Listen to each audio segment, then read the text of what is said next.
Right. What's up, everybody? This is Joe Gio, Ed, from Pissing Razors, and you're watching Aftershocks TV. TV, baby.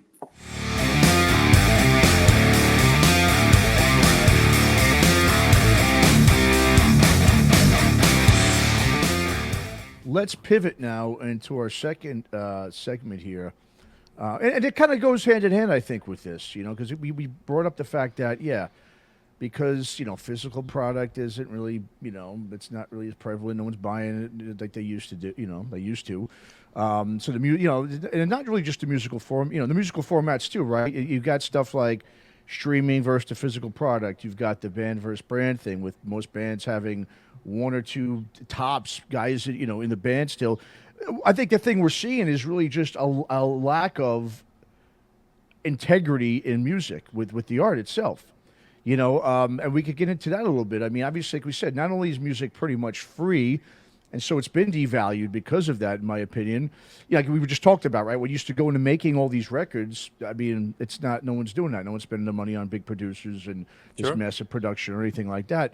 But, there's a bunch of things. Obviously, let's start with that whole, borrowing our late buddy Bob Nalbandian's, great. I thought, best documentary. I think most of us do, the band versus brand. Amen. These days, it's like you said, it's all about that logo. I mean, it really comes down to one thing, and it's that logo. Especially if you've still got the voice of a band intact, you could essentially hire anyone out there to fill the roles of the instruments, right? But Right. But we do see a lot of bands though that don't have the original voice, and they're still going out and they're still doing it. And some are doing pretty good, some not so much, but people are still going to see them, especially on these. A lot of the later bands, the 80s and 70s and so forth, especially if they do package, tours and so forth. But yeah, I mean, this has been a topic, obviously, a discussion for some time. And so, I mean, for you guys, let's get your take on your observations, in terms of really that whole, let's start with the whole band versus brand thing when it comes to the integrity of the actual band. I mean, obviously it's a very, everyone has their own opinion, right? Some people are like, yeah, whatever. If people they want to go out and do it, people are willing to spend the money to go see them, sure, why not? Go do it. Some people are like, fuck that. You know what I mean? Keep the integrity intact. Don't ruin the legacy of the band that they think, might get ruined. But does stuff like that even ruin these legacies anymore? Do bands even have legacies anymore, really, when you think about it? No. Right? Yeah. No. I don't think so. They don't, dude. And I'm going to equate this to baseball or basketball or football. Pick your sport. You all know the old saying, you don't cheer for the name on the back, you cheer for the name on the front. Mm-hmm. Yeah. That's how I am with music. Sure, I really right, don't give a goddamn anymore who's in the band. In fact, you can replace everybody in the band as long as it sounds good, and I'm willing to see it. Now, I'm not willing to pay full price to see it, but at the same time, I'm not willing to pay full price to see it bad with the original members either. I mean, my point is, I'm not going, and I'm not a fanboy guy. I think I have 10 autographs in my entire life. So I'm not that guy.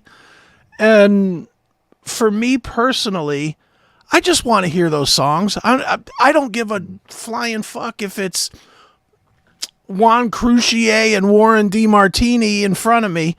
I just want to hear Round and Round and, Slip of the Lip. I don't care who's playing them as long as they sound good. I'm definitely, brand guy, not band guy. What about the voice? Like you just mentioned, Rat, right? Yeah. Now, are you going to see them without Stephen Pearcy singing? Probably not. Sure. You would? Sure, I would. If the guy sounds like Stephen Pearcy, of course I would. Jizzy Pearl, go figure. I would go see it. I don't care. So you would go see Bobby Blotzer's Rat, is what you're saying? Of course, absolutely. Yeah. I did see Bobby Blotzer's you Rat did? once. Okay. Yeah, with that Allen guy. What was his name? Josh Allen.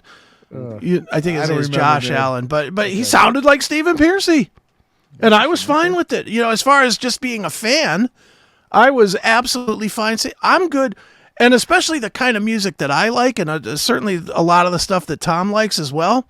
With this, it doesn't matter who the fuck is up there. Well, that stuff, yeah. Lamb of God replaced the superhero Randy Blythe with Mark from Chimera and some other guy from another band. That's true, yeah. Didn't make a lick of difference. Didn't make 1 ounce. Nobody walked away from those shows going, man, I got fucking ripped off by this. Sure. They just dug it. They were just like, all right, it's Lamb of God. It's, they got the same sound. I mean, in some bands, I guess it would matter some. Like I think Fleetwood Mac, of course they're 100 years old, but if Fleetwood Mac would definitely make, if I'm not seeing Stevie Nicks up there, if I'm seeing some other chick, that would probably bug me. But I think I think it comes down to is the artist or the performer bigger than the brand?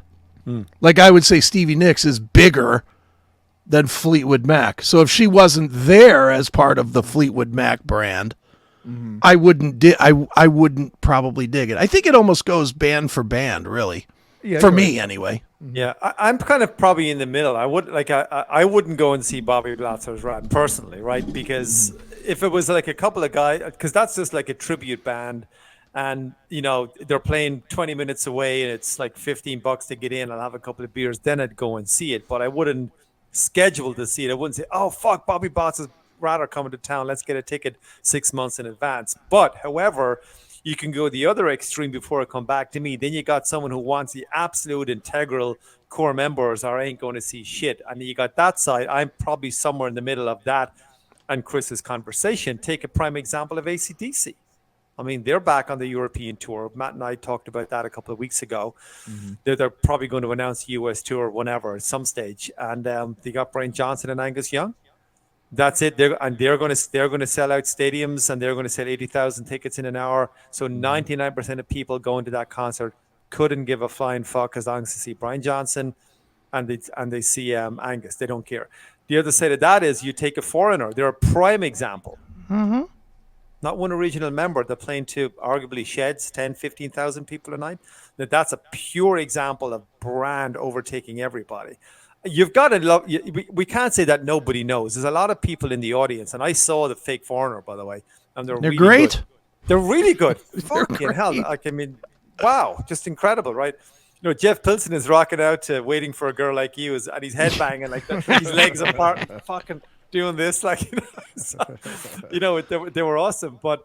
And obviously, we know about like Rat and Queensryche and LA Guns and all that kind of shit, like two versions, whatever. But but I think then you have the abomination that was Blackfoot, like Ricky Medlock. I think put his son in, or he put a totally fake Blackfoot out. They recorded an album, and it just did shit. You're right. Hey, let's not be bagging on Ricky Black or Medlock. I'm talking to him next week.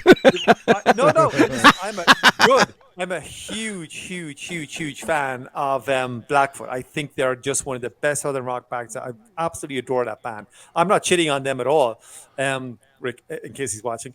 But my point is that it didn't work. Like it got no traction. The Foreigner, obviously Foreigner versus Blackfoot, like a bigger genre band. But I think there's a lot of people out there. As long as you have something going on, some nucleus, that's probably good enough. If it goes the complete opposite way and Foreigner being the exception, I think there's a problem, So that's, I'm kind of in the middle on that, to be honest.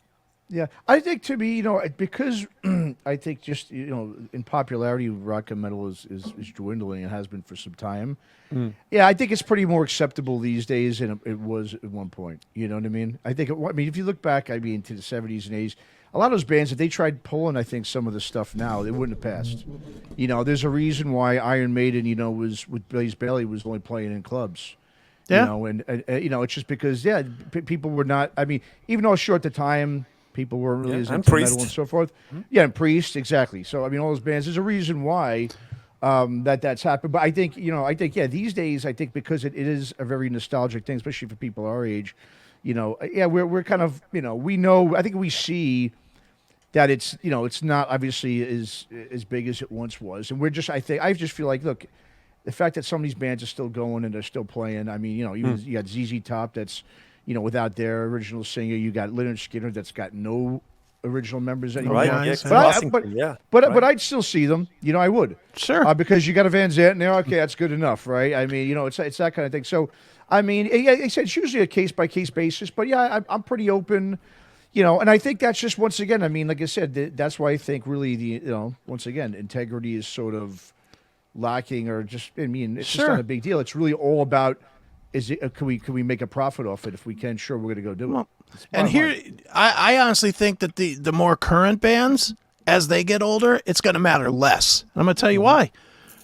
Same reason that it doesn't matter a whole lot with the 70s bands, because there was no MTV. You know, they're not. You don't see a bunch of strangers walking up on the stage and go, "Hey, that's not Rat." You know, I mean, that's what you do now. Yeah. But when you go to see 3 Days Grace, I'm just throwing a name out there, or Chevelle. Sure. 15 years from now, is anybody going to know what anybody but the singer looked like? Nope. Yeah, And if that's the guy, nobody's going to even know if it's the real band or it's not the real band. You know, look, I'm Breaking Benjamin. Do we all agree that's a very big band? It was a big band. Okay, it was a big band, It's right? still, they're still pretty big, though. Yeah, you're right. Mhm. Okay, I'm interviewing Keith Wallen on Monday on the Seth Show. Original member, replacement member. Do you know? No idea. No Well, idea. I think he's original, no? No, he is not. He was not, the singer okay. of Adelaida's Way before then. But who knows that? That's the point. point. Why do I know it? Because I had to research him to interview Sure. him. You know, truth be told, I'm not a huge Breaking Benjamin fan. I know I know they were a big band. I know they still sell 10,000 tickets to shows. I saw it with Alice in Chains, yeah. Yeah, I mean they're. That's what I'm saying is because they weren't an MTV, they didn't have an MTV. Basically, the only people that know what they visual. look Good like are point. YouTube guys. The further we get along, you're going to have less and less people that actually know. You know, and let's not even get to the whole AI part of it, where you're going to have AI write records, and then you're going to plug in Milli Vanilli style guys to tour it. Maybe, Right, well, yeah, well, maybe. let's segue to that. You just brought up the, Milli Vanilli, right? Well, what's Milli Vanilli known for, right, was obviously the lip syncing, and now we Yeah. got all the backing tracks. This is another Right. thing when we talk about integrity with music as well. I mean, you think back to exactly the 80s, right? There was two words when you heard about lip sync and Milli Vanilli, and no one got more crucified in music than those guys ever after winning a Grammy and so forth. And think about it. If they did what they, if they did back then, they did it now, it'd be no big deal. They'd be still winning Yeah. Grammys, Yeah. And so I guess that's that's the thing too, right? The debate of are backing tracks okay? I think most people agree lip syncing is not okay. But let's be honest, so many of these guys are doing it.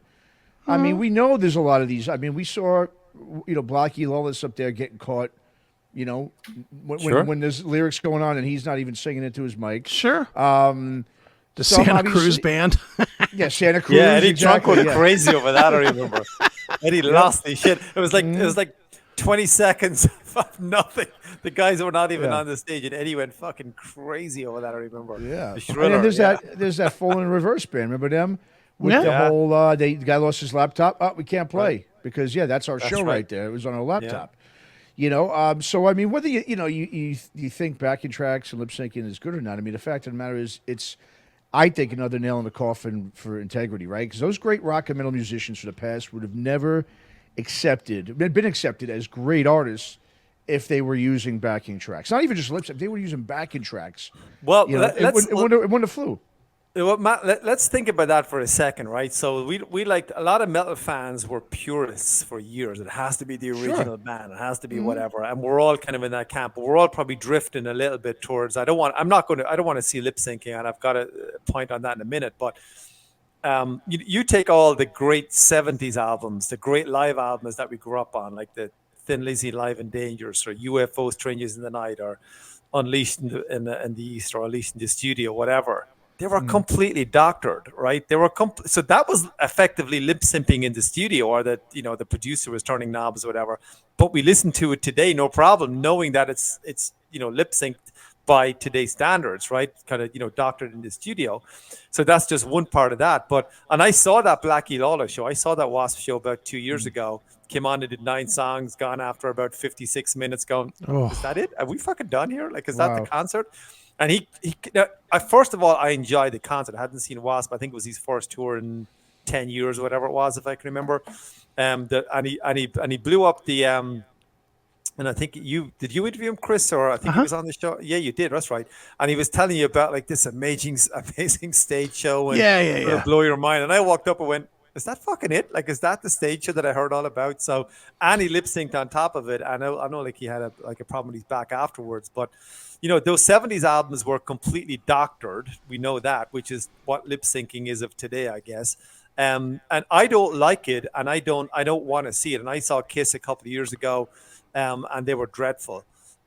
I don't want to get poor Don in trouble, but Don's voice. I'm a huge Dokken fan. Huge Sure. Dokken fan. Just I admit met it's Don. okay. I met Don It's at a concert in New Jersey, right? Yeah, Hey, I've met him too. I know you have, right? And that was, Neely's probably with him right I now, haven't. like, with his, but Don's voice is just fucked. So therefore, do we as fans go to Dokken gigs wanting a little bit of an enhancement just because John Nevin can play his ass off and they're still a great band and great songs, or do you just say, Don, let's just hang it up, or bring in a little bit of enhancement because I still want to see the band live. Same goes for David Coverdale is done, Yeah, Bon just Jovi gonna is say that. done. All those bands. Do we want them to go away, or do you want another couple of years with a little bit of enhancement? I don't really know the answer to that. See, I'd be full enhancement. If you took David Coverdale, sat him down, had him come out and wave to people, and had Dino Jalusic sing those songs, I'd be fine with that. Yeah, I would absolutely be fine seeing that as Whitesnake. I'd be, because I love those songs. Dokken, for a while there when Sean McNabb was in the band, Sure. Sean would sing all the high parts. Like Don would kind of, do that whole Henry Rollins thing that he does now that, I've been lost in the middle. That thing that he does now. But when it came to the high parts, then Sean McNabb would come in with the "We're the Dream Warrior." He would hit those notes, and Don would sing it, lower register, and it would kind of work. They don't do that now. I don't know why they don't do that now, but But that's even slightly different because yes, I've seen that, and I've seen Dokken one time, and but then I've seen Whitesnake actually, but then David Coverdale surrounds himself with good musicians, obviously clearly stellar musicians who can sing, whereas other bands are actually just have enhancements going on, so that's the other side of it, or maybe it's a little bit of both. I'm not really sure, Yeah, see, I'm gonna take the opposite. I would rather a guy come out, even if it's Dokken, come out, even if he sounds like shit. At least it's his voice. Look, there's a reason why people retire from their jobs, right? At 65. I agree. Or whatever. Sure. I think it's just 100%. time to fucking hang it up. 100%. yeah. Look, Well, I mean, this agree is with the bottom that. line.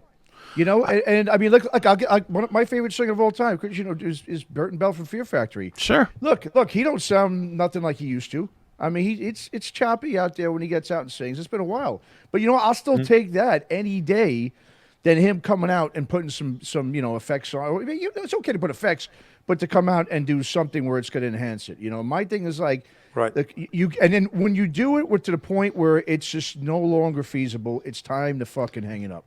Bottom line in my book, just like. Well, why I agree. people I retire. don't think anybody's arguing that point. For me, I'd rather just replace him. I'll go. Well, yeah. I mean, had Dino not fucked up with the lineup of Fear Factory, me and you both would be like totally on board to see the Milo Silvestro version of it. I was ready to go. I was ready to come out. Exactly. I mean, I'm I'm anxious to hear the record. I'm anxious to hear that record. Yeah, I want to hear what he sounds like. Sure. I don't give a shit that it's not Burton, really. I mean, I wish Burton was there, but I wish Burton from 1998 was there, not Burton from 2018. Yeah. I know what you mean. Yeah, no, exactly. But my thing is, like I said, but to me, like you said, if you have David Coverdale come out, Jalusic sing, and he's just sitting there waving, come on. I mean, that Works for I am Foreigner. Not okay with. That's Foreigner, dude. That's I think Foreigner Foreigner. Like, I think what it is with Foreigner, right, is that Foreigner were kind of a faceless band. Coverdale is like, obviously Coverdale is Coverdale, whether it's the 1980s Coverdale with the long flowing brown hair or the blonde Coverdale that came in '86 or whatever. Foreigner were a faceless band, and I think what Foreigner arguably had is some of the greatest hooks of all time. Like, they were just some of the greatest rock pop songs ever, right? Still played on the radio today. You could hum them all day long. Yeah. And I think they were always a faceless band. And Foreigner kind of ended up just kind of drifting away a little bit.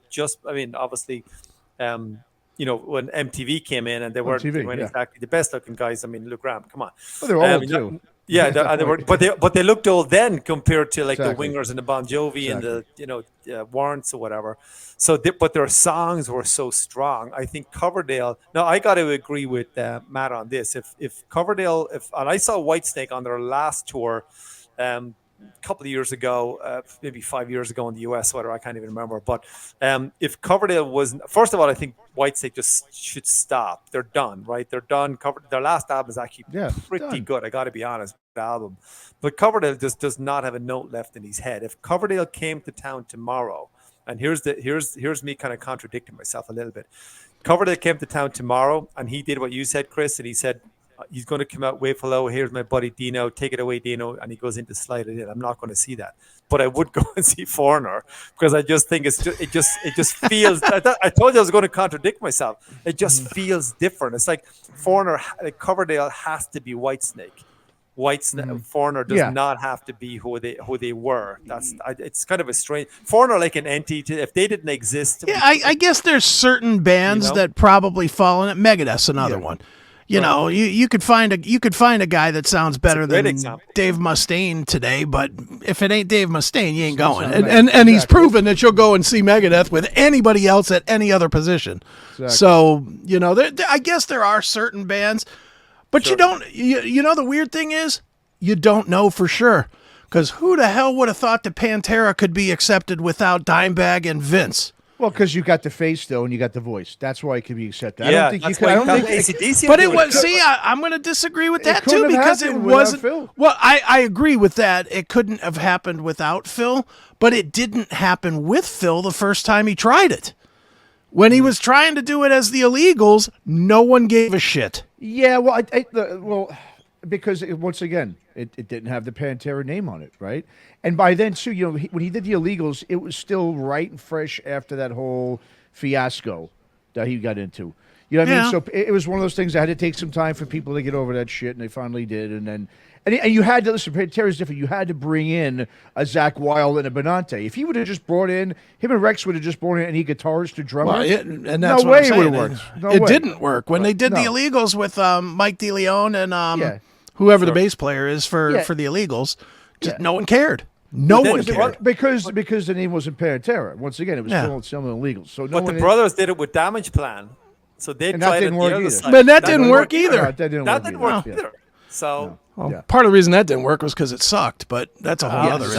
I listened to that about a week ago. Do you ever go back in an album and go, maybe it's not as bad as I thought it was? Yeah. And I just, again, that one Walking the stinks. Dogs, like 6 songs in or not even. Rebel Meets Rebel was good, though. That was a good record. Rebel Meets Rebel was fun. I loved it. Damage Plan, though. I like the song Blink of an Eye, and that's about where it stops for me. Yeah. No, it's not a good album. Yeah, it's not good. Nope. Well, let's get into another area here as well. Let's talk about now so we talked a little bit about recording, producing, obviously, right? You know, now we were saying about albums now. I mean, does it even make any sense to put out an LP, all right, with a, you know, a big, you know, with like just a 1 to 10, you know, just really, really solid tunes? Is it even worth it anymore? Because I don't think so. I mean, or is it, what I'm going to say is it about now the quantity over quality? And I think that's what it comes down to, right? Is just to really keep putting content out now. Not so much coming and waiting 5 years and putting together, like doing a Tool, waiting 10 years, putting out a great record. It's not going to work anymore. I mean, you know, I think if you got 2 good songs and you got a bunch of fillers, you could put, you know, it doesn't have to be a bunch of fillers. You could just put out an EP. I don't think it matters anymore, and that's a big thing too. I think where integrity is gone too. I mean, I look at a band like the band Chris, you know, Haunt. Okay, yeah, sure. I think that guy, what he is doing, Trevor, is every band should be doing something along those ways. You know what I mean? I mean, because just think of it this way: digital recording, as we know, as we've been talking about, right? It's made everything sound very similar. So if you want to make a unique and classic sounding record, you have to do it the old school way. You got to go analog, which is a bitch to do. I remember interviewing that band Grave Bathers last year, and that guy said, "We did it once, we'll never do it again. It was such a pain in the ass." You know, it sounded like the Zeppelin album from the '70s. It sounded great sonically, but it's just too difficult to do and too expensive. So once again, do you want to spend the time and the money on a product that not many people are going to purchase? Or is the integrity of music more important than the sales? And just out of respect for the art of music itself, your, you know, quote unquote legacy, Are you just gonna, stick to just really focusing on the quality? I mean, let's get your guys' take on that. What do you think about the album versus singles and EPs sort of thing? Apparently, Tom's dog is for the albums. Yeah, you notice it jumped on mute really quickly there. Yeah. Fucker, stop. Exactly. Doorbell and dogs I cannot control, so that's what I always say. But here's what I think about that, Matt. It's like our opinion is, well, I'll give you mine in a minute, but should they release a couple of tracks, whatever. I'm still like an album guy. Like I still think I'm listening to vinyl back from '84, right? But I want entire pieces of music, and I think that older bands, like legacy bands, like Judas Priest album is just about to drop in like a couple of days. I think the 8th of March or whatever. Like they're never going to not do an album ever, right? Sure. Maiden are never going to not do an album. Yeah. Black Country Communion as an example. They're a band who could possibly drop in a song or two. I think legacy bands will always release albums. Newer bands will just drop in an EP or two or a couple of songs or whatever. And I think it depends on the band. It really does. I mean, if you take a band like Judas Priest, who are basically in business for 50 odd years or whatever, they're not going to do an EP. It's never going to happen because it's fucking Judas Priest, right? So those bands from that era will always do it. Newer bands, because music is disposable, they know it's not going to sell. They could, that's why Kiss said, and we didn't even talk about Kiss on the lip syncing. How dare us, by the way? We didn't go after Sinkin' Stanley or whatever. But what newer bands, I think, don't know that music is disposable, so they'll go after the one or two tracks or the EPs or drip feed or whatever. I think older bands that constantly do it. Personally, I want to hear an album. Is it relevant or not? Kind of doesn't come into my mind. I just want to hear 10 songs. And I'm a 10 to 12 song guy. I think the new Judas Priest is like 14, 15 songs, already too long for me. I know I'm going to get bored by track 9 or whatever, but that's just my take on it. I want to hear it. I want to hear albums by bands, and for me, it just depends on when the band were formed and where they are today and age and all that. It really just depends on who the market is. The bands that you're talking about, Judas Priest, Kiss, Maiden, Dickinson, blah, blah, blah, they're playing to 50-year-old people, 60-year-old people. So they got to put out what those people are used to getting. Yeah, it's just that simple. Look, Dickinson put out that record today, which is boring as shit. I would have been just fine with like two songs from that and been like, all right, that's my fill. That would have been fine for me, but I still listen to music like a 20-year-old. I can tell you that my 20-year-old nieces don't even know what albums are. They grew up at an age where you gave them an Apple, gift card, and they would buy one single from this guy and one single from that guy and one from that. They're used to playlist listening. That's what they grew up, listening to. Yep. So, I just think that it really comes into what style of music it is. If it's older music, then you got to do an album. If it's rap or R&B, well, those guys, how do you even determine what is an R&B album anymore? Every record has every other rapper on it. Sure. So, what delineates a Nicki Minaj record from an MGK record? They all play on the same records, so, for them it might make more sense to do singles because their audience is used to just listening to one song anyway. They're not used to 10 songs of that dribble. Yep. No, true. And then we'll go to the last part here, the streaming versus physical product. Now, I think this is where it's really, when you talk about integrity, this is where the meat and potatoes of it right here. I think the lack of really the physical product is, that's what really takes away from the value, right? Because streaming is just a file, right, on your computer and on a listening device. There's nothing attached to it. There's no artwork. In order to really get, I think, the complete experience and representation of a song or just an album, whatever it is, a piece of art, it's something that you've got to be able to hold in your hands. It's got to be tangible, which it really isn't anymore. I mean, just like paintings or drawings, right, in art. You can't just, you remember they had the NFTs that came out? Look how, what happened with those things? They were gone in like a week. I mean, I don't know if one person who even, I always thought that was the stupidest thing when they I did too. I didn't get it. Yeah. Right. And so, I mean, why would you spend time and money on something, that in mass nobody's going to hold or collect anymore? And that's why, obviously, we're not seeing, And then once again, I'm going to bring up the band Hunt. What he's done he's basically decided he's going to do away with streaming completely, pretty much almost completely, because like he said, bands aren't you're not making anything off of it anyway. So why would you even bother making that part of your sort of business plan or projected, revenue stream?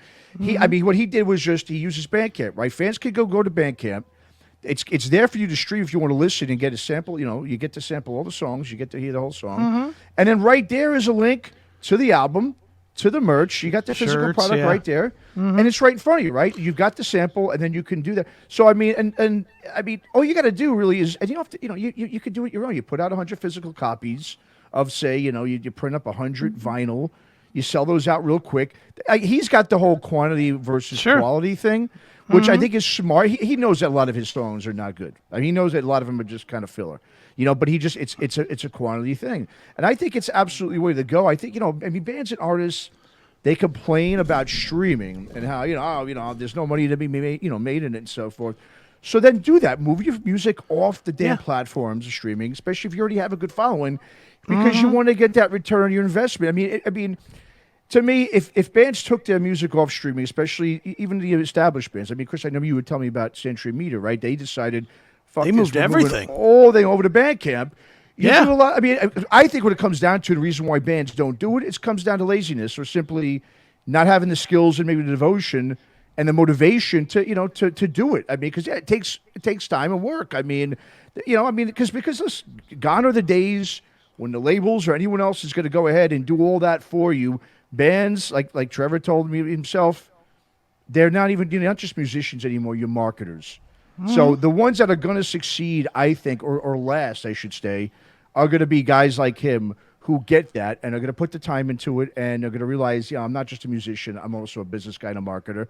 And you got to learn. I think there's no other way around it at this point in time. So let's see what you guys got to say here. I agree. Dude, how many interviews did we do, me and you, where I asked these guys, why do you put your shit on Spotify?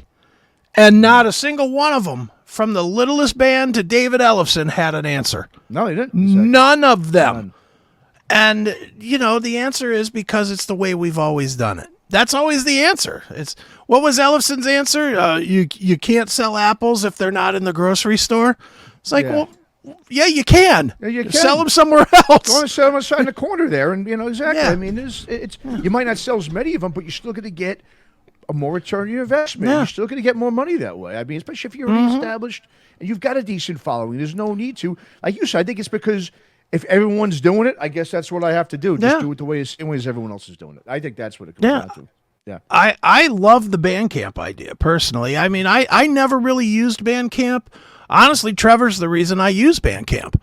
And I've really gotten myself into the habit of not opening Spotify first anymore or YouTube Music. I've gotten myself into, when I'm in the mood for metal, the first thing I do is, unless it's if it's an established band, if I want to hear Iron Maiden, then I open, Spotify or whatever. But if I'm just in the mood to hear something new, metal-wise, I open Bandcamp first. I moved it to the front of my screen on my phone and everything so that it's convenient to open. And man, there's a lot of good bands, and not anonymous nothing bands. And I want to stress that to people, because I think that's the misconception of when you start talking about Bandcamp, is that it's a bunch of local bands. It's going to be a bunch of shit. Dude, I heard, just one example, the brand new High on Fire song that they just released like a week or so ago. Excellent. It's an amazing tune. Well, I heard it on Bandcamp. Bandcamp fed it to me. Bandcamp was like, we think you'll like this. Boom. High on Fire. And I heard it and I was like, I really love this. And I love that band anyway, but I know this. I have both Spotify and YouTube Music that I use. Neither one of those that has 10 years of my history fed me High on Fire. There you go. Neither of them. They fed you Ozzy, didn't they? Yeah, they did it, and the bands have to start acknowledging, since there's no money to make giving it to Spotify, then don't give it to Spotify. Don't give it to them. Exactly. Just, I mean, and if you're going to give it to Spotify, then don't bitch about people stealing music from you, because that's just dumb. You're giving it away for free. but you're complaining that people take it for free. Which is it that you fucking want? Exactly. It doesn't make a lot of sense. An album comes out, the Dickinson record came out today, or the Ministry record that came out today. I listened to the Ministry album, the new Ministry, at 12:02 on Spotify last night. It was out. It was completely available on Spotify, on YouTube Music, on regular YouTube at 12:02 for free. So anybody that was on the fence, like, I don't know, anybody that's a Ministry fan that was thinking, well, maybe I'll buy this record. Let me hear it. The whole thing's out there. Where's the incentive to buy it? Exactly. There's no incentive. It's out there for free. So don't bitch about. We all know how to download YouTube videos, you dumb fucking artists. If we really want it, we'll go right to YouTube and download your record. Stop it. But you're putting it there for us to do it. Put it on Bandcamp. I don't know how to download something off of Bandcamp without paying for it. Exactly. I honestly don't. But it's a runaway train now. It's never going to stop. You can have those You're individual right. bands making that, making a point. I'm not going on Spotify. I'm an Apple Music guy. And I was actually thinking about this, Matt, when we were discussing this. The last album, like physical product that I bought was Book of Souls by Iron Maiden. And what was that, 2015, 16, Yeah, whatever? 10 years somewhere there. ago. That was the last album I bought. Now, let's go back 10 years previous or 5 years previous to that. I had a whole room. I had the big boom box, but the whole kind of rack system. I had 400 CDs. I had maybe 350 vinyl, I guess. I had about 50 picture discs, 12 inches, less on the couple of 7 inches, couple of tapes, really aging myself here. But that was my, like, if someone had said to me when my babies were small and the house is burning down, I said, I get the CDs first, I get the albums, the kids will be fine. Like, they were just, they were fucking so important to me. Sure. Now I moved to the US 10 years ago, and I would say 80% of my collection is still over at my parents' house, just somewhere under the stairs somewhere, because it's all on this. It's all right there. It's all right there. And I invest in good quality headphones. I do insist on a good sound, right? And I can put on, if I'm listening to you, Chris, and you'll mention a band and go, fuck yeah, I didn't listen to those guys in a while. I'll just punch it on. I'll stop the podcast. I'll punch it onto my phone. So the convenience will never, ever, ever force me to go back to the physical No, I product. agree. It's never. You're not putting the genie back in the bottle. It's not. It's not happening. Never going to happen. But there's another part of me kind of misses that. So I'll give you an example. My buddy Richie, Focus on Metal, a good friend of mine, and a great podcast. But Richie's a pure physical product guy. He's like what I was, 15 years ago. And he has the music room and his own dedicated space. And I'm almost, even if I wanted to go back to that, I'd have to buy 10 years worth of shit, right? But I almost kind of miss it in one way, because I do miss the physical product, which kind of goes back to our original conversation in one sense, is that because music has become kind of nothing in one way, simply we don't even know who's producing albums anymore because there's nothing to look at. Like, I didn't, like, the new Black Country Communion album just came in on my phone. I was going, oh, I guess that's out. It just came in, right? Whatever. So that's just the way it is. And that just kind of feeds into and it's a different generation. And what's it going to be like in 10, 15 years from now? But here's the piece that I think you're not putting into the equation, Tom. And correct me if I'm wrong on this, Matt. You got fed the Black Country Communion single today. If you wanted to buy it, there's really no option for you. If it was on Bandcamp, it's right there. It's right there to buy. If you wanted to support, and I mean, obviously, Glenn Hughes I've bought from Bandcamp. I've done that. That's the difference. There's no purchase power. There's no advantage to being on Spotify. None. Except for, it's available. It's one of the jelly beans in the jar of jelly beans. But at least on Bandcamp, if the same song was on Bandcamp, you could say, oh, well, let me support Glenn Hughes, or, wow, that's a cool shirt that he's selling as well. Let me grab the shirt, or let me grab the limited edition EP that has the cover tune that's not available on free play or whatever.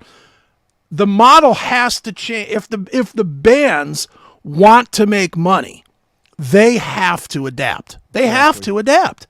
And they're not choosing to adapt. They're just going with the laziest, easiest, all these fucking make-believe bands that Frontiers Records throws together. All of those bands would do wonderfully on Bandcamp. Absolutely. Yep. Every single Dean Castronovo and people, whoever those people are, would do so much better if they put it on Bandcamp along with a T-shirt and a cover of a Journey song that's not available anywhere else. They would sell thousands of downloads. They would sell hundreds of T-shirts, where right now they sell nothing. They put it out. It's out on today. By the end of the weekend, nobody's going to remember that this record or that record came out. It's a free website, It's like you've got a free website, and then you have the packages where you can get a shirt and a CD or a certain vinyl for whatever. I mean, they've got all these different deals. You've got the Bandcamp Fridays where they take like 20% off or whatever it is, and it all goes to the bands as well on Fridays, I believe. I mean, and look, the thing about Bandcamp is we don't know how much longer that's going to be around because they just got it bought out by, Epic Games had it before. They bought it originally. Now they bought it out. They cut already half of their employees Bandcamp. So who knows what's going on behind the scenes with that? But at least in the meantime, that is, especially if you're a newer band, because Chris brought up a great point. Like, people can hear your songs. You can stream it there for free. Their app is good. Yeah, Their app exactly. is good. It's very good. You're getting fed, like you said, Chris. I mean, you're getting fed the right type of music. It's not, you're getting fed all the mainstream metal and stuff and the classic metal when you're, listening to an underground band or something. It's just, it makes so much sense, but it's just because, and once again, does it take more work to do and to promote and market? Absolutely. But it isn't that hard. It's not that hard. No, I want to be clear. It's a matter of will. Oh, yeah, it's a matter of will.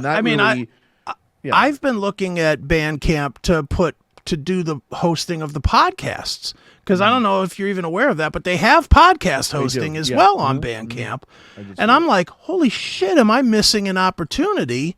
Yep. Chris Akin Presents. Eric is selling these guitar picks. I mean, what would make more sense? Putting it on Spotify as we do now, which is cool. You can go to Spotify, you can watch the video, you can listen to the audio. Or to be able to do the same exact thing, but right underneath the stream is a picture of these picks, and Eric can make his money. Exactly. Selling his wares, which is what he's doing. It just makes to me. It makes a whole lot more sense. But I don't understand why the bands will bitch and moan and holler about that Eck is the devil and this and that with Spotify, Daniel Eck, but. They're running with the devil. I mean, they can't wait to put out another record and stick it on Spotify. Exactly. And the other thing too with Bandcamp, all the labels are on there. Yeah. If you want to get noticed, I mean, they're right there. I mean, they're getting fed. Those label owners, they follow what's going on. Do band if they want to look for an underground band and see what's what's selling and what's up and coming, it's right there. So why are you going to waste your time on Spotify where no one's going to find you unless they already know about you, just looking for you? But Bandcamp, like you said, they could spit it out at you. You can get discovered by these labels. It's just, like I said, it comes down to laziness, I think, and just, not really taking it, bottom line is I just don't want to hear these musicians complain anymore about it because they have the option to do something different. They're just choosing not to do it. Yeah, no, I agree totally. See, from my perspective, like I consume more rock and metal now than I ever did because it's all right there. It's like just someone has laid it all on the table and say, pick whichever one you want, Tom. It's not going to cost you a dime. It's going to cost me $14.99 a month, and I get six family members on my Apple Music subscription. So for me, I'm just right now as a consumer, I'm all about convenience. If something is hassle for me, it's almost like it's not that I don't want to do it. Why would I do it when you're giving it to me so easy over in this hand? Why would my left hand go to work when my right hand doesn't have to do anything? So, but conversely, then you want to support the bands, right? But then the other side of that is, well, no one else is supporting the band, so what's my couple of measly dollars going to do? So there's that kind of dichotomy going on in your head. But that's not a reason not to do it. I'm just saying that I'm so used to convenience. Well, let me dispel that in one example.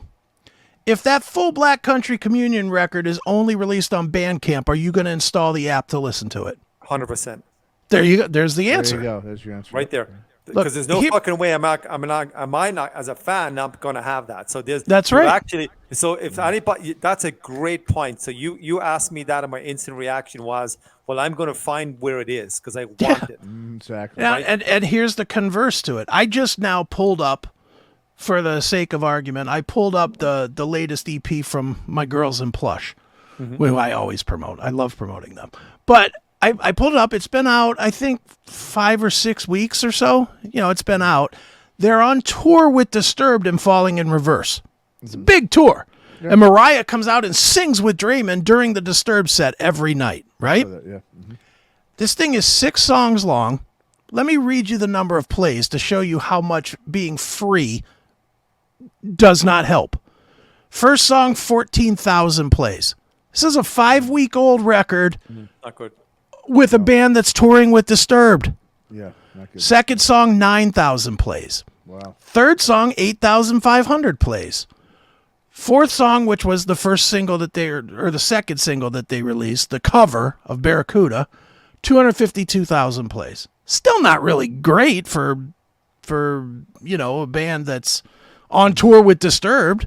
Next song, song 5, 28,000 plays, and then the final one, which was released 5 months ago and was on radio and everything else, 1.1 million.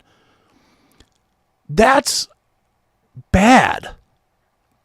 That's not. How is the free helping the? Now I can go play it. I can make the first song 14,001 plays. How does that help them? They're not going to get paid.